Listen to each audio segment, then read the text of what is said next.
सभी दोस्तों को किताबों के दुनिया में एक बार फिर से स्वागत। मैं सुब्रत। आनंद के साथ पढ़ते रहिए और जानते रहिए। आज हम लोग एक बहुत ही महत्वपूर्ण विषय सेक्स रूपांतरण का रहस्य के बारे में जानेंगे। सेक्स शब्द दिखने में जितना छोटा और रोचक लगता है, वास्तव में ये इससे कहीं बड़ा है। अगर किताब का पन्ना पलटते पलटते आप इधर तक आ जाएंगे तो आप ऐसे कुछ जानेंगे जिसमें आपके मन की आंखें खुल सकता है। नेपोलियन हिल ने बड़ा ही जानदार और शानदार तरीके से इसका विश्लेषण किया है। सभी मानवीय इच्छा में से सेक्स की इच्छा सबसे शक्तिशाली है। साधारण रूप से अगर हम लोग सोचें तो सेक्स की संतुष्टि के लिए लोग अपना सब कुछ गंवाने के लिए तैयार हो जाते हैं। इस अध्याय का मुख्य उद्देश्य है इस शक्ति का दोहन करके इस विचार को दूसरे दिशाओं में मोड़ना, ताकि रचनात्मक प्रेरणा शक्ति हासिल की जा सके। सेक्स की भावना के पीछे 3 रचनात्मक संभावनाएं होते हैं। पहला, मानव जाति का स्थायीकरण। दूसरा, स्वास्थ्य का संरक्षण। तीसरा, इस शक्ति का रूपांतरण से व्यक्ति का वसत दर्जे से जीनियस में परिवर्तन। आज का टॉपिक तीसरे संभावना के बारे में है। सेक्स की जन्मजात और प्राकृतिक अभिव्यक्ति को कभी भी हमेशा के लिए दबाया या नियंत्रित नहीं की जा सकती। अगर किया तो कम गुरुत्वपूर्ण शारीरिक चैनल के माध्यम से ये निकास खोज लेगा। सेक्स की ऊर्जा सभी में मौजूद रहते हैं, लेकिन जीनियस स्तर में पहुंचने के लिए इस ऊर्जा को शारीरिक संपर्क के इच्छा से रूपांतरित करके इच्छा और एक्शन के किसी अन्य रूप में परिवर्तित करना होगा। व्यक्ति का आम से जीनियस में परिवर्तन होने के लिए इस अभिव्यक्ति को शरीर, मस्तिष्क और आत्मा को समृद्ध करने के लिए लगाया जा सकता है। लेखक का कहना है कि वैज्ञानिक शोध से भी इस महत्वपूर्ण तथ्य का प्रमाण मिलते हैं कि उच्च विकसित सेक्स प्रवृत्ति वाले लोगों जो अपने जिंदगी में कला, साहित्य, उद्योग में शोहरत पाई, उनके जीवन में कभी न कभी किसी महिला का प्रेरणा शामिल था। सेक्स की भाव इंसान में एक अद्भुत शक्ति प्रदान करते हैं, संघर्ष करने का क्षमता प्रदान करते हैं। किसी इंसान या जानवर का सेक्स ग्रंथि जो एक्शन का एक प्रमुख स्रोत है, उसे अगर हटा दे तो वह बिल्कुल शांत हो जाता है। उसमें संघर्ष की इच्छा समाप्त होने लगते हैं। इंसान के मस्तिष्क जिन जिन आवेगों पर प्रतिक्रिया करता है वह इस प्रकार है। पहला, सेक्स अभिव्यक्ति की इच्छा। दूसरा, प्रेम। तीसरा, किसी भी रूप में शोहरत हासिल करना। चौथा, संगीत। पांचवा, मित्रता। छठा, लोगों के बीच सद्भाव रखना। सातवां, दुख का अनुभव। आठवां, आत्मसुझाव। नौवां, डर। 10वां, मादक द्रव्य के प्रति लगाव। इस सूची में 8 प्राकृतिक और रचनात्मक आवेग हैं और 2 विध्वंसक। आप और भी देखेंगे कि सेक्स की अभिव्यक्ति इस सूची में सबसे ऊपर में है।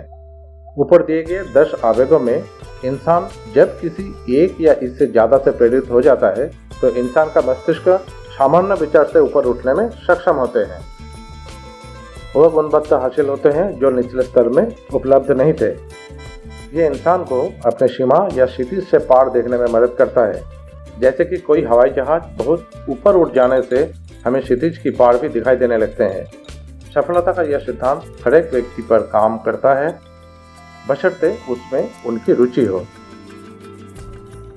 किताब में दिए गए कई उदाहरण से ये पता चलेगा कि तार्किक शक्ति से प्राप्त विचार से अधिक विश्वसनीय रचनात्मक शक्ति द्वारा प्राप्त विचार में होते हैं।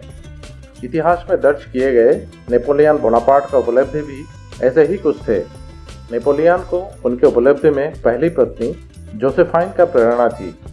पत्नी के कामेच्छा के आवेग द्वारा नेपोलियन के मस्तिष्क में रचनात्मक शक्ति जागृत कर दिया था। कामेच्छा के आवेग को रचनात्मक शक्ति के प्रयोग द्वारा नेपोलियन तब तक अपराजय रहे, महान उपलब्धि हासिल किया जब तक वे अपनी पुरानी पत्नी जोसेफाइन से प्रेरणा लेते रहे। लेकिन घमंड, धन और शक्ति का जुनून जिस वक्त उसके दिमाग में चढ़ गया, तब वो पुरानी पत्नी का जगह पर नई पत्नी को ले आए और पतन का दौर शुरू हो गया। पतन के दौरान नेपोलियन ने रचनात्मक शक्ति के जगह पर तार्किक शक्ति का सहारा लिए थे। इस अध्याय में दिए गए सिद्धांत के अनुसार सफल हुए ऐसे अनगिनत लोगों के नाम दुनिया के हर कोने में आपको मिलेंगे, चाहे अतीत हो या वर्तमान। इतिहास में अमिट छाप छोड़ने वाले George Washington, Napoleon Bonaparte, William Shakespeare, Thomas Jefferson, Abraham Lincoln जैसे कई हस्तियों का नाम इन सूची में शामिल है।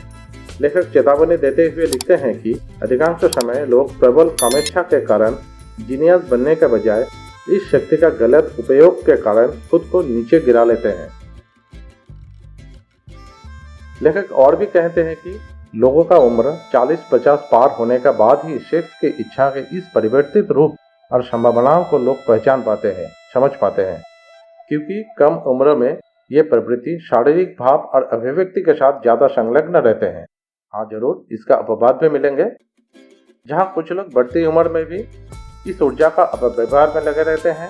वहाँ पर कुछ लोग जिंदगी का पहला 40-50 साल खराब नहीं करना चाहते हैं, पहले ही इस ऊर्जा का रचनात्मक प्रयोग से खुद को जीनियस स्तर के ऊपर उठा लेते हैं। कुछ उदाहरण ऐसे भी मिलेंगे जहाँ पर एडगर एलन पो, जेम्स व्हिटकम्ब राइले जैसा लेखक ने नशे की हालत में अपना सर्वश्रेष्ठ रचना किया था, लेकिन ऐसे लोग बाद में खुद को नष्ट कर लिया था। इसलिए प्रकृति के द्वारा दिए गए प्रेरक शक्ति का माध्यम से जो शक्ति हासिल हो सकता है वो हमेशा के लिए रहते हैं, कभी खत्म नहीं होते। उसका विकल्प अभी तक खोजा नहीं गया। खुद को हमेशा उत्साहित रखने के लिए सेक्स ऊर्जा का पर्याप्त मात्रा में होना बहुत ही आवश्यक है। नेपोलियन हिल इस अध्याय में सेल्स से जुड़े कुछ अहम बात हमारे सामने रखते हैं। उनका कहना है, सेल्स में वही लोग ज्यादा सफलता हासिल करते हैं जिसमें व्यक्तिगत चुंबकीयता पाया जाता है और वे सेक्स ऊर्जा से प्रेरित होते हैं। किसी इंसान में व्यक्तिगत चुंबकीयता है कि नहीं, वो उस इंसान का दूसरे के साथ हाथ मिलाने से, आवाज का टोन से, उसका पोस्चर से, उनका आकर्षक और सुंदर पोशाक पहनने का तरीका से, उनका व्यक्तित्व में छुपी चुंबकीयता का पता चलता है। इस तरह के लोग शालीनता और सहजता से दूसरों के साथ पेश आते हैं और ये उनका व्यक्तित्व में भी झलकता है ताकि वो हमेशा आकर्षक बने रहे।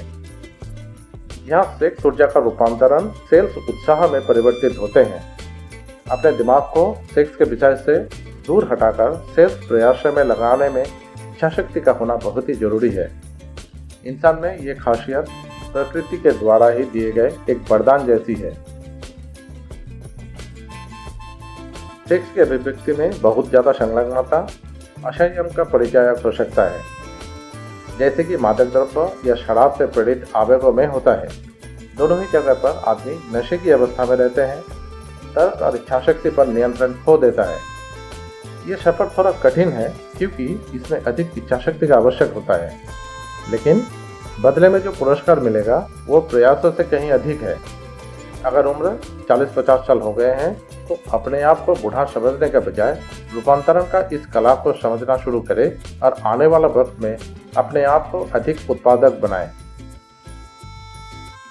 अगर कोई पुरुष किसी महिला को खुश करने की इच्छा से प्रेरित होकर प्रेम रोमांस का भाव से सेक्स की भाव के साथ जोड़ देता है तो जीवन में शांति, संतुलन और निर्णय की सटीकता आ जाते हैं।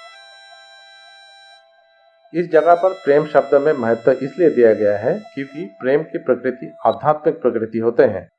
लेखक का सुझाव है कि अगर कोई इंसान वर्तमान में तनावग्रस्त रहता है तो उनके जीवन में अतीत में कोई प्रेम की सुंदर स्थिति को तलाशना चाहिए। दिमागी तनाव से मुक्ति मिल जाएगा। अगर जिंदगी से प्रेम खो गया है तो चिंता मत करें। प्रेम की सनकी मिजाज के कारण वे अपना इच्छा से ही आया था और आपको बिना बताए, बिना चेतावनी देकर वैसा ही चला गया। किसी दूसरा रूप में प्रेम दोबारा भी आ सकता है, तैयार रहिए। जब तक प्रेम का भाव दिमाग में है उसका आनंद लेते रहे। इस अध्याय का आखिर के कुछ पन्ने आपको बड़ा ही ध्यान से पढ़ना होगा। प्रेम जीवन का महानतम अनुभव में से एक है और जीनियस के जीवन में प्रेम, सेक्स और रोमांस इन तीनों पहलुओं का निश्चित प्रभाव का बड़ा ही महत्वपूर्ण योगदान रहता है। किसी पुरुष की प्रेरक शक्ति है किसी महिला को प्रसन्न करने की इच्छा। वह बहुत ही भाग्यशाली है जिसकी पत्नी प्रेम, सेक्स और रोमांस की भावनाओं के बीच के सच्चे संबंध को पहचान लिया है।